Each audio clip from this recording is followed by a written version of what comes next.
2 days away from game day. What's the anticipation level like in the locker room? Yeah, guys are definitely excited, knowing we still got a few details to continue to clean up, take advantage of the next 2 days, but practice today, I thought it was sharp, focused, guys are getting ready. I asked the guys yesterday, how significant would it be for this team to get not only a win week 1, but a win against a Big Ten program? Yeah, all of them. I mean, all of that is important. And again, it's our first opportunity to go out and play. And that's how we're going to approach it. Every game that we get to play is vitally important and can add momentum, no question. And then we're going to be back to work on Sunday, the day after, prepping the same way, really, for the next one. Did Sam seem more relaxed this week now that the burden of that quarterback battle is off his shoulders and he could just focus on running with the ones and executing? I didn't see a drastic change in kind of his approach, how he's playing. I think he's played solid. I think he's getting himself prepared. All those guys continue to get reps, but I do think that feels confident with the plan, and he looked good this week. You mentioned on Monday that you're going to be monitoring guys like Elijah and Addison throughout the week. What have you seen from them? Are they going to be good to go? Yeah, there's a short amount of guys that I guess we're monitoring every guy, but some of those guys have gotten some reps and want to have them as fresh as possible the weekend. We've done that with a few guys, and for the most part, feel pretty healthy. What do you tell the young guys about just some of these guys making their first ever college road trip, just the logistics of keeping your body right, making sure you're prepared for the game? Yeah, sure. We're talking about that leading up, really starting now, critical 48 hours they're headed into. Obviously, communicate the schedule and what they can expect and what the expectations are. And also reminding them this is why they chose to play college football, to be able to go in and stadium, atmosphere, fans, compete, and to enjoy that process.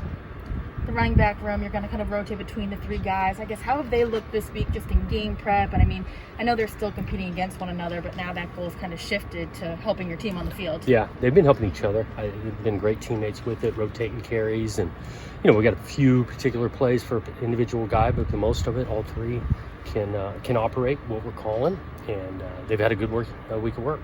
Will Teagan be ready to go for Saturday? Is he going to be playing? Yeah. Yep. Been good. Had a good week. You said earlier that you're going to be kind of locking down things on the protocol front as you start to travel. What does the game prep look like as opposed to maybe last year? Is it still locked down as much? Or? It's pretty similar. I mean, we're going to get on an airplane, and there'll be protocols and bus rides and airplanes just like last year was. And guys have been really good about trying to follow take every precaution they can. And so it'll be close to normalcy in regards to how we have fans in the stands and eat meals together and things. At the same time, there'll be some additional protocols that are similar to last year. And you would say you guys are overall in a good spot health-wise? Yeah, feel good. Majority of the group and a couple guys coming back, like we mentioned, Teagan and things, and so I like the group we're taking over there. Is it a little too early to start having combos with guys about possible redshirting? When do you start to have those kind of conversations about? Yeah, we had some when camp ended on a few guys.